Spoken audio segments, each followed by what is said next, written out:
Hi friends. मैं आपका दोस्त गौरव कपूर आज आपके लिए लेके आया हूँ द डिसीजन मेकिंग इन सी का पार्ट 3। तो चलिए देखते हैं इसमें क्या है। तो हमने डिसीजंस देख लिए थे, इफ स्टेटमेंट्स देख ली थी और इफ एल्स स्टेटमेंट्स भी देख ली थी और कुछ प्रोग्राम्स भी बनाए थे। तो आज हम चेक करेंगे कंडीशनल ऑपरेटर्स। तो कंडीशनल ऑपरेटर्स हमारे पास कुछ तरीके के होते हैं। तो सबसे पहले हम लोग पहले चेक करेंगे लॉजिकल ऑपरेटर्स। तो सी हमें तीन लॉजिकल ऑपरेटर्स देती है जो जिनके ऐसे सिंबल्स होते हैं: and percent, double sticks and not का सिंबल। तो जनरली इनको इसको हमें एंड, इसको और इसको नॉट की तरह रिप्रेजेंट करते हैं और पढ़ते भी हैं। ठीक है। तो अभी बहुत सारी चीजें होती हैं लॉजिकल ऑपरेटर्स में, बट ये चीज हमेशा याद रखिए कि जो हम ये एंड और के जो दो सिंबल्स हैं, इनको हम दो चीजों को मिला के, मतलब दो सिंगल सिंगल सिंबल्स मिला के हम लोग इन्हें बनाते हैं। वरना अगर हम इन दो को इनको नहीं मिलाएंगे तो हमारे पास एक एक ये सिंबल होगा और एक एड परसेंट का सिंबल होगा। इन सिंबल का मीनिंग कुछ और ही बन जाएगा। और जनरली ये बिटवाइज ऑपरेटर्स होते हैं जब हम दो चीजों को ऐड करते हैं। ठीक है। तो जो फर्स्ट टू ऑपरेटर्स हैं, ये दो अलग अलग तरह की कंडीशंस को भी कंबाइन करते हैं इफ स्टेटमेंट में। तो चलिए उनको देखते हैं, एक प्रोग्राम की तरह से देखते हैं। ठीक है। तो ये हमारा क्वेश्चन है कि सपोज एक स्टूडेंट है और स्टूडेंट ने मार्क्स ऑब्टेन किए हैं 5 डिफरेंट सब्जेक्ट्स में। तो ये इनपुट है, जो 5 डिफरेंट सब्जेक्ट के मार्क्स हैं वो स्टूडेंट के लिए इनपुट है। कीबोर्ड के कीबोर्ड से इनपुट करेंगे। The student gets a division as per the following rules. जो परसेंटेज अबव और equal to 60, first division. Percentage between 50 and 59 is second division. Percentage between 40 and 49 is third division. Percentage less than 40 is fail. अभी ये बोलता है कि इसको calculate कीजिए कि स्टूडेंट का क्या डिवीजन आया है। तो इसको लिखने के हमारे पास दो तरीके हैं। एक तो हमने इफ एल्स का कंडीशन में पहले देखा था। तो ये देखिए, जैसे कि ये है, हमने एक दो तीन चार पाँच पांच सब्जेक्ट ले लिए और परसेंटेज देख ली। तो हमने एंटर करवाए 5 सब्जेक्ट्स, परसेंटेज दी, परसेंटेज दी, परसेंटेज दी, परसेंटेज दी, परसेंटेज दी 5 बार, और 5 सब्जेक्ट्स को हमने एंटर करवा दिया। ठीक है। अभी परसेंटेज का हमें परसेंटेज निकालनी है, तो हमने इन सबको डिवाइड बाय 5 कर दिया, एवरेज। ठीक है, परसेंटेज निकाली। अभी परसेंटेज अगर 60 से ज़्यादा है तो फर्स्ट डिवीज़न, 50 से ज़्यादा है तो सेकंड डिवीज़न, 40 से ज़्यादा है तो थर्ड डिवीज़न, 40 से कम है तो बंदा फेल हो गया। ठीक है। बट ये हमें यहाँ पे ये चेक कर रहे हैं, लेकिन हमारे पास जो प्रोग्राम है उसने कहा है परसेंटेज अगर 50 और 59 के बीच में है तो सेकंड डिवीजन, और 40 और 49 के बीच में है तो थर्ड डिवीजन। अभी यहाँ पे तो हम ऐसा कुछ कर नहीं रहे ना, हमने तो यहाँ पे सिर्फ ये कहा है कि 40 से ज़्यादा है तो थर्ड डिवीजन आएगा, 50 से ज़्यादा है तो 40 सेकंड डिवीजन आएगा। अब व्हाट इफ अगर उसकी 48 होगी तो हमें यहाँ यहाँ भी ये भी चेक होगा, ये भी चेक होगा और ये भी चेक होगा। ठीक है। और इसका एक और प्रोग्राम है। जो हमारे पास वो एंड और इफ आए थे ना, जो हमने अभी यहाँ पे देखे थे, ये हमारे पास एंड और, ये एंड और नॉट सिंबल्स, एंड और को ये यूज करके भी हम एक नया प्रोग्राम बना सकते हैं। मतलब उसमें हमारे पास एक दो तीन कंडीशंस तो होंगी, बट तीन कंडीशंस में हम एंड और भी यूज कर सकते हैं। तो चलिए देखते हैं प्रोग्रामिंग में कि हम वो प्रोग्राम कैसे बना सकते हैं। ठीक है। तो चलिए हम प्रोग्राम में आ गए। तो सबसे पहले तो हमें हमें भी पता है कि हमें वो 5 सब्जेक्ट्स जो हैं वो हमें इनपुट लेने हैं कीबोर्ड से। तो चलिए वो पांच पांच सब्जेक्ट लिखते हैं। इंट, अभी हम भी वैसे ही करते हैं, M1, M2, M3, M4, M5, और एक वेरिएबल बनाते हैं परसेंटेज का। ठीक है, इसको कर देते हैं अपन, सारे इंटीजर टाइप के हो गए। अभी हम करेंगे, मार्क्स हमें लेने हैं, राइट। तो print F, enter, enter marks for 5 subjects. सही है। तो अब ये हमें रीड भी कराना पड़ेगा, राइट। तो हम करेंगे स्कैनफ।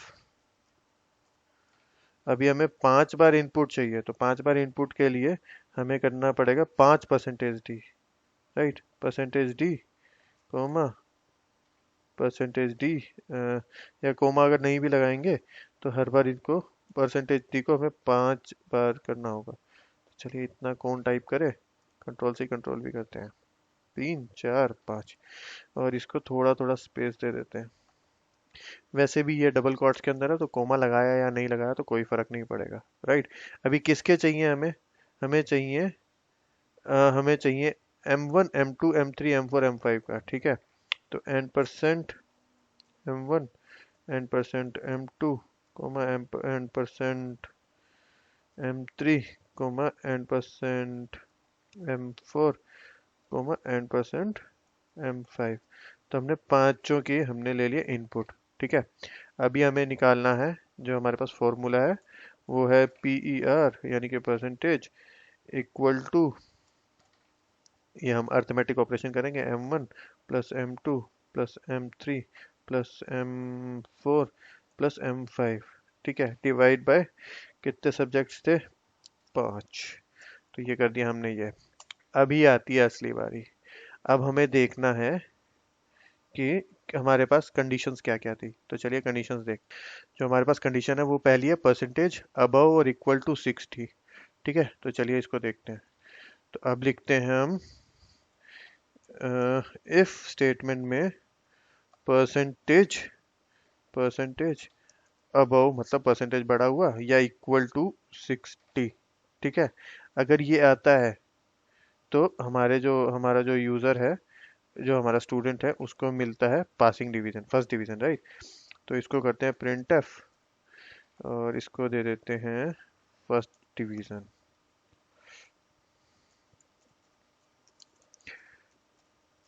ठीक है। आई होप यहाँ तक समझ में आया होगा। तो अभी चलिए दूसरी देखते हैं। दूसरी कंडीशन है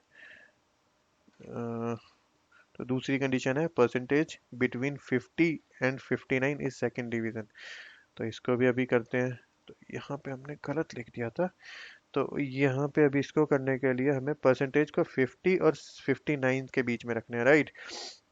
तो हम लिखते हैं इफ कंडीशन अलग अगर अलग से, फिर उसके अंदर लिखते हैं परसेंटेज। अभी percentage is less than equal to 50।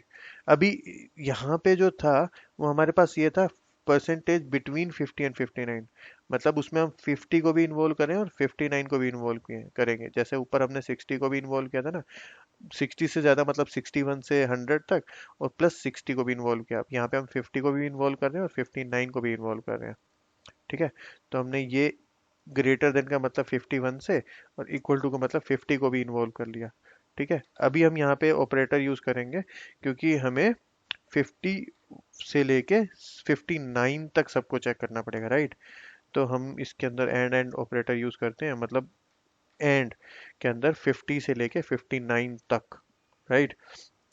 तो हम यहाँ पे लिखते हैं दूसरी condition, percentage is less then 60, ठीक है। यहाँ पे आप इक्वल टू 59 भी कर सकते हैं। तो अभी ये दो कंडीशंस हैं, इफ को बताना पड़ेगा ये दो कंडीशंस है, तो ये लीजिए दो कंडीशंस हो गई, और ये हो गया इसकी सेकंड डिवीजन, राइट। तो ये हमने कर दिया प्रिंट एफ, और ये मिला हमारे यूजर को सेकंड डिवीजन।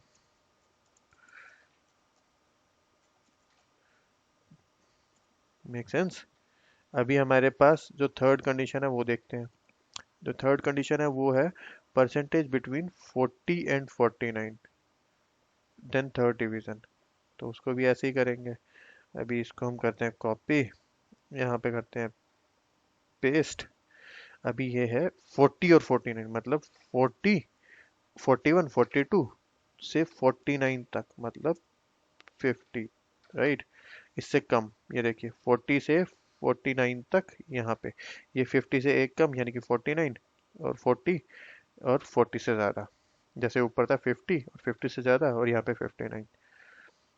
और अब हमारे यूज़र को मिलेगा थर्ड डिवीज़न, राइट। तो हम यहाँ पे लिख देते हैं थर्ड डिवीज़न, ठीक है। और अगर ये सब कुछ नहीं हुआ, मतलब परसेंटेज हुआ लेस देन 40, इसको भी थोड़ा सा आगे कर देते हैं ताकि हमें समझ में आता रहे, राइट। अगर चलिए अभी देखते हैं अगर परसेंटेज लेस देन 40 है, क्योंकि लास्ट वाली स्टेटमेंट हमें यही कहता है, percentage less than 40 is equal to fail. तो अभी देखते हैं परसेंटेज लेस देन 40 के लिए हम क्या करेंगे। हम लिखेंगे इफ, इसको डालेंगे ब्रैकेट में, परसेंटेज हुआ <40, यानी कि 39 तक कुछ भी हो तो वो होगा, हम करेंगे प्रिंट एफ और फेल। तो ये लीजिए, ये हमारा कंडीशंस हो गई सारी की सारी।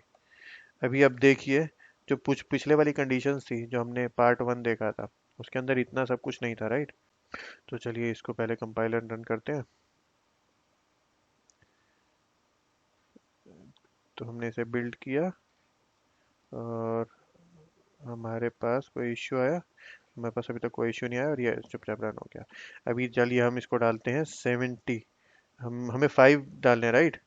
70, एंटर, 32, 55, 80, 99। तो ये देखिए, हमने ये 5 सब्जेक्ट्स के वो नंबर डाले। तो आपने ये चीज़ नोटिस की होगी, मैंने लगातार नंबर डाले एंटर दबा के, राइट। तो परसेंटेज डी जब तक आएगा तब तक वो इनपुट लेता रहेगा। तो हमने यहाँ पे 5 नंबर डाले, 70, 32, 55, 80 एंड 99। तो ये आया फर्स्ट डिवीजन, मतलब यहाँ पे जो डिवाइड हुआ, डिवाइड के बाद नंबर बढ़े, इसको फर्स्ट डिवीजन मिली। तो चलिए देखते हैं, अगर हम इसको कम नंबर देते हैं, तो इस बार हम ज़्यादा नंबर नहीं देंगे, हम देते हैं इसको सिंगल डिजिट में, सपोज 9, 10, 88, 7, 5। तो ये देखिए फेल हो गया, राइट। तो अभी इसको ऐसे ही, इसको एक बार ट्राई कीजिएगा और खुद से नंबर्स दे के देखिएगा कि क्या है। और प्लस में कोई और प्रोग्राम बनाना चाहते हैं तो आप उसको भी बनाइए और एक बार ट्राई कीजिए, और आपको कोई इशू वगैरह आए तो आप मुझे बताइएगा, ठीक है। तो ये तो हमारा था लॉजिकल ऑपरेटर्स। अभी हमारे ऑपरेटर्स किस किस टाइप के होते हैं? तो हमारे पास होता है लॉजिकल नॉट, जो कि इस तरह से डिनोट किया जाता है, अर्थमेटिक और मॉड्यूलस, ये तो हमने पहले भी पढ़ा था। ये भी हमारे अर्थमेटिक मॉड्यूल्स हो गए, ऑपरेटर्स हो गए, यानी कि plus is operator, minus is operator. ये हमारे हो गए रिलेशनल ऑपरेटर्स, मतलब less than, greater than, less than equal to, less, greater than equal to. तो ये हमारे रिलेशन, मतलब ये रिलेशन बताते हैं कि छोटा है या बड़ा है, या फिर छोटा है और बराबर है, या फिर बड़ा है और बराबर है। तो ये हो गया हमारे पास, ये भी हमारे पास इक्वल टू मतलब दो चीज़ों को कंपेयर कर रहे हैं। ए इक्वल टू बी, मतलब ए और बी हमारे बराबर है। और नॉट इक्वल टू, ये भी रिलेशनल में आ जाता है, मतलब ए बी के बराबर नहीं है। एंड का मतलब जैसे अभी हमने देखा कि दोनों कंडीशंस ने सेटिस्फाई की। और का मतलब दोनों में से कोई एक कंडीशन सेटिस्फाई कर रहा है। और असाइनमेंट का मतलब हम एक वेरिएबल को एक वैल्यू असाइन कर रहे हैं, समझे। इनको यूज करके प्रोग्राम बनाने की कोशिश कीजिए, ठीक है। अगर आपको इनको यूज करके प्रोग्राम बना पा रहे हैं तो बहुत अच्छी बात है, नहीं बना पा रहे तो आप मुझे कमेंट्स कीजिए, मैं आपके लिए वीडियो में ये प्रोग्राम्स भी बना के दिखा दूंगा। तो नेक्स्ट वीडियो तक के लिए bye bye, take care, have a nice day. And अगर आपको ये चीज़ें पसंद आ रही हैं तो प्लीज़ इन्हें लाइक कीजिए, शेयर कीजिए और सब्सक्राइब कीजिए, क्योंकि आप लाइक नहीं करते, शेयर नहीं करते, सब्सक्राइब नहीं करते, और आप सिर्फ देखते हैं और चले जाते हैं। तो जब मेरे नई वीडियोज आती हैं तो आपको पता नहीं लगेगा। तो प्लीज़ इन्हें लाइक कीजिए, शेयर कीजिए, सब्सक्राइब कीजिए और दूसरों के साथ शेयर भी कीजिए। बांटने से खुशियां बढ़ती हैं भाई। तो प्लीज़ शेयर कीजिए। अगर आपको कोई इशू हो तो आप कमेंट्स कर सकते हैं, और आपके पास मेरा नंबर तो है ही, आप कॉल करके भी अपनी प्रॉब्लम पूछ सकते हैं। चलिए, bye bye, have a nice day.